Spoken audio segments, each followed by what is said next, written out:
So let's go upstairs.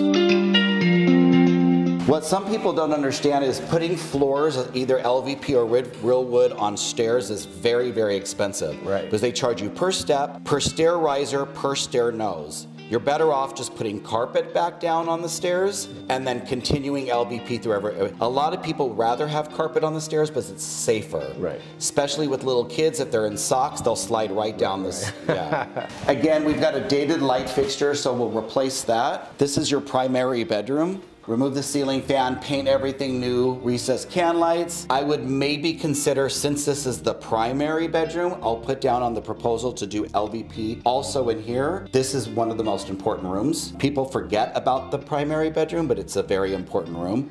Let's say we decide to do carpet here. I would start the LVP right here at the archway. So all this is LVP, makes the bathroom look new, and then I would take the new carpet into the closet also.